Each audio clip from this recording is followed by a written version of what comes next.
दोस्तों, अच्छी कविताएं हर इतवार अच्छा बहाना बनती हैं आपसे जुड़ने का। आज मैं विवेक निराला की 5 कविताओं के साथ रूबरू हूँ। विवेक निराला अपनी पुश्तों में, अपने दाय में, सरोकार में कविता लेकर जन्मे हैं। कई पीढ़ियाँ इनकी साहित्य और समाज की सेवा करती रही हैं। विवेक निराला उन्हीं में से एक हैं और लंबे समय से हम जुड़े हुए हैं, बड़ा आदर करते हैं, प्रेम करते हैं, बड़ी बहन मानते हैं। सिर्फ इसलिए नहीं बल्कि उनकी कविताएं लंबे समय से गुन रही हूँ, समझने की कोशिश कर रही हूँ उनकी तहों को, और आप शोधार्थियों के साथ उन कविताओं को साझा करना चाहती हूँ और उस पर बात करना चाहती हूँ। साथियों, विवेक निराला जी समकालीन कवियों में बहुत जाना माना नाम है। इनकी कविताओं में जो शिल्प या संगीत दिखाई देता है, जो लय ताल तुक है, वो इन्हें अपने बाबा से मिला है। यानी मैं बात कर रही हूँ महाप्राण कवि सूर्यकांत त्रिपाठी निराला का। इनकी कविताओं में इमेज बनता है, बड़ा फलक तो है ही, एक बड़ा इमेज बनाते हैं ये, बिंब के कवि कहलाते हैं। और आप इन 5 कविताओं में भी उन्हें ज़रूर पाएंगे।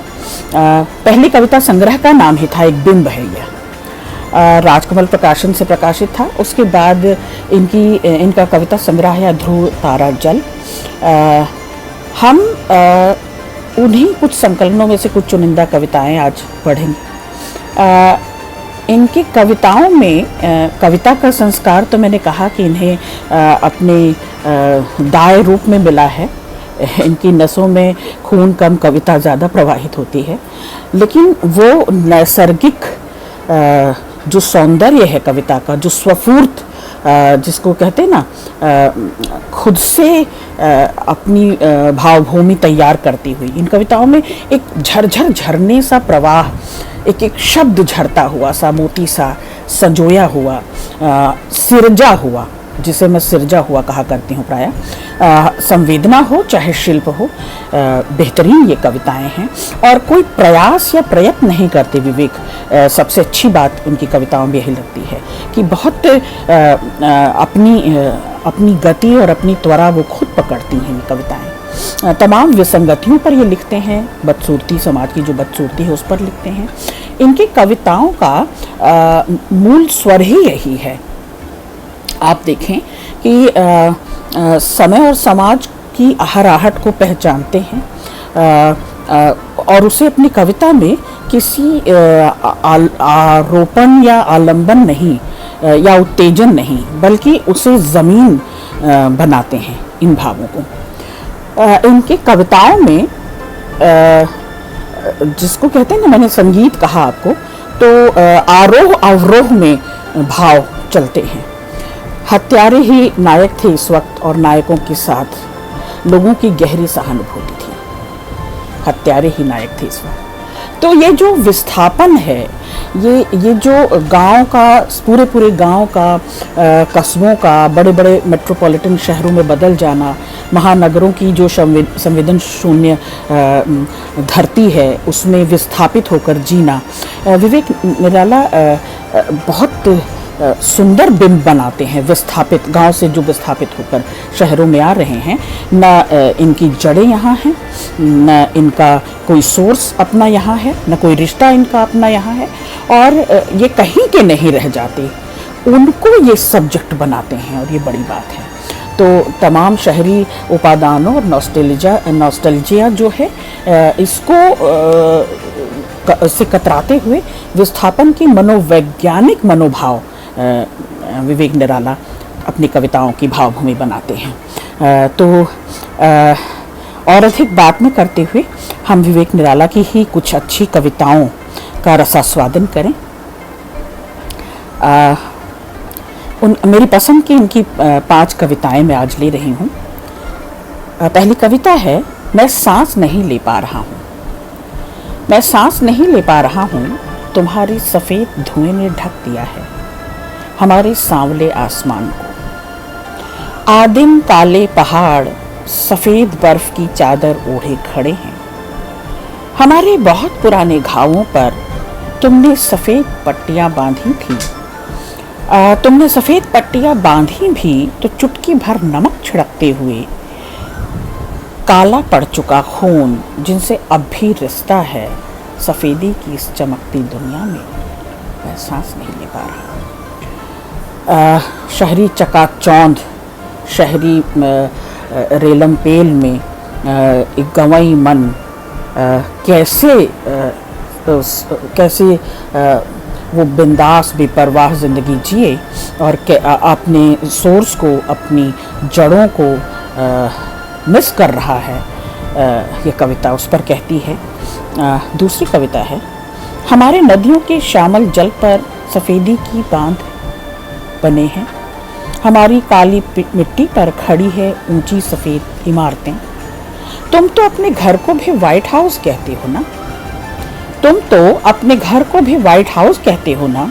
जिन पाँव के नीचे दबी हुई हो गर्दन, उसे सहलाए जाने की कूटनीतिक कहावत जानते हुए भी मैं सांस नहीं ले पा रहा। प्रेमचंद की कहानी याद आ गई। प्रेमचंद का भाव यहाँ पर है, कोलतार की काली और चिकनी सड़क की ज़ेब्रा क्रॉसिंग पर इससे पहले कि मैं मार दिया जाऊं, मेरा आखिरी बयान दर्ज किया जाए कि श्वेत नफरतों की इस दुनिया में मैं अपनी काली काया के साथ अब भी सांस नहीं ले पा रहा। साथियों, ये कविता बहुत कुछ कहती है। निर्वासितों का दुख, उनकी व्यथा, गांव से शहर आया हुआ रोजी रोजगार की खातिर एक बेरोजगार युवक, उसकी पीड़ा, गांव में अपनी जगह ज़मीन, अपना आसमान, अपनी धरती छोड़कर थोड़ा सा सम्मान, थोड़े से रोजी रोजगार की तलाश में, और महानगरीय संस्कृति, महानगर के संस्कार जो कि हैं ही नहीं, वो उसे किस तरह से निगल जाते हैं, किस तरह से यहाँ पर्यावरण में व्याप्त जो अंधेरा है, जो जहर है, जो प्रदूषण है, वो उसे किस तरह निगल जाती है। मैं सांस नहीं ले पा रहा हूँ। यह कविता बहुत विस्तार में, बड़ी गहराई के साथ उसका दुख कहती है। विवेक निराला की दूसरी कविता, आत्महत्या के बारे में सोचते हुए। ये कविता मैंने कई दफ़ा पढ़ी और मेरा रोआ खड़ा हो गया। मतलब मैं बड़ी रोमांचित हुई इस कविता को पढ़कर। भीतर तक असर करती है कविता। आप सुने, फिर इस पर बात करते हैं। आत्महत्या के बारे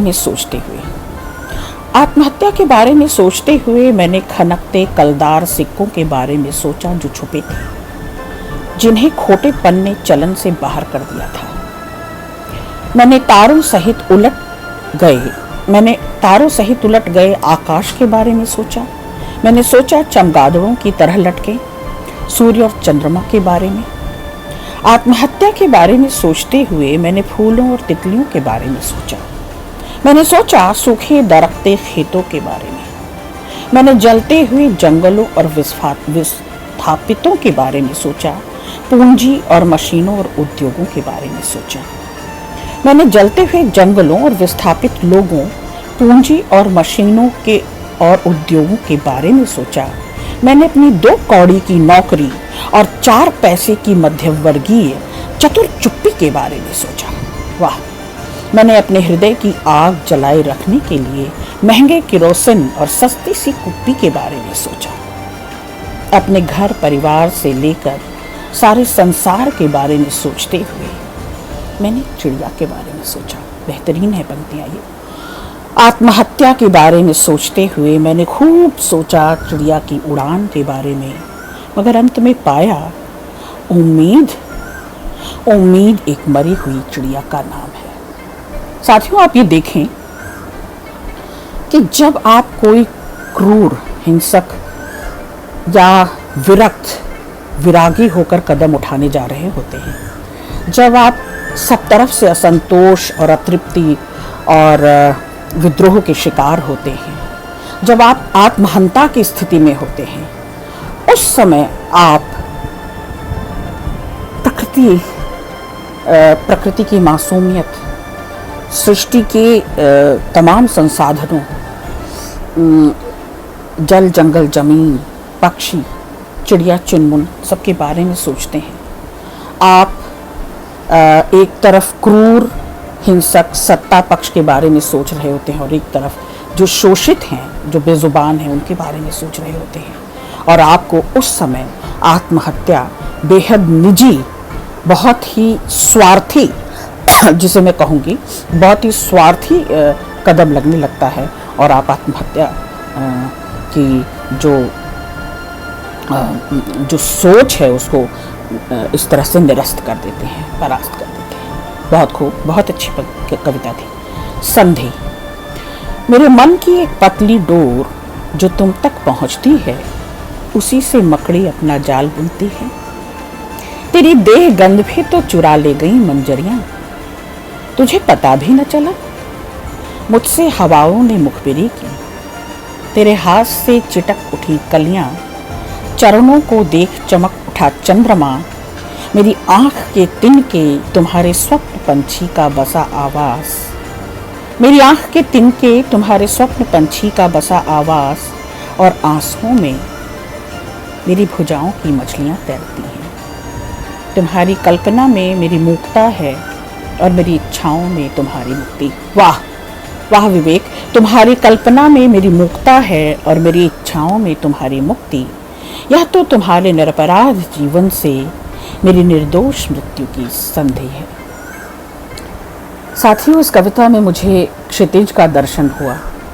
इस कविता में मुझे प्रेम का दर्शन हुआ, और प्रेम में जो उन्मुक्ति है, जो आज़ादी है, जो उड़ान है, जो निर्बाध प्रवाह है और जो आर पार की दृष्टि है, मुझे इस पूरी कविता में ये सब कुछ दिखाई दी।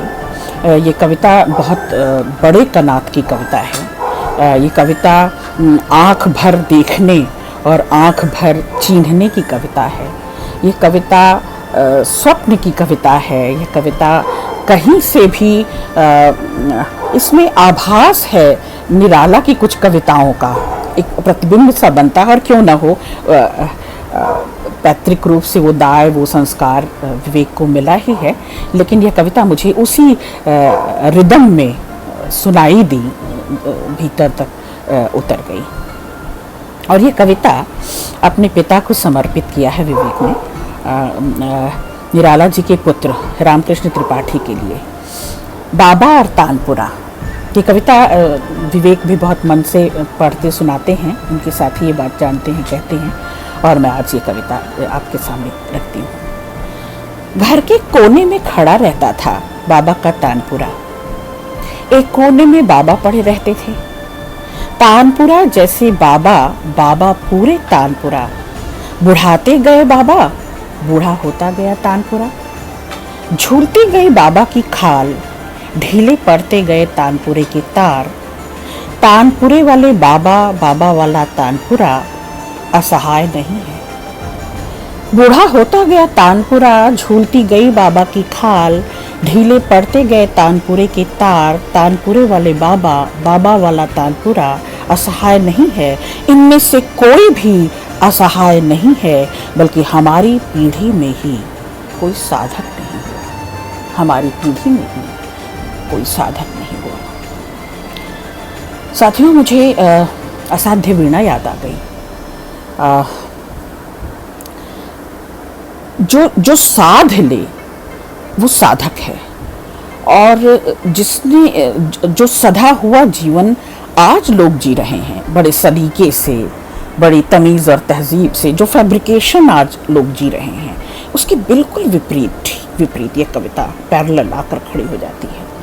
और संगीत को साधने की, साहित्य को साधने की, कविता को साधने की बात ये कविता पूरी। और एक पैतृक दाय इसमें बाबा हैं, पिता हैं, और विवेक तो खुद भी मौजूद हैं, कि वह सब कुछ जो सदियों से चली आ रही है, वह अपनी जीवंतता में आज भी ज्यों की त्यों सामने खड़ी है। तो यह कविता मुझे इसलिए अजीज थी और आपसे ये मैं साझा करना चाहती थी।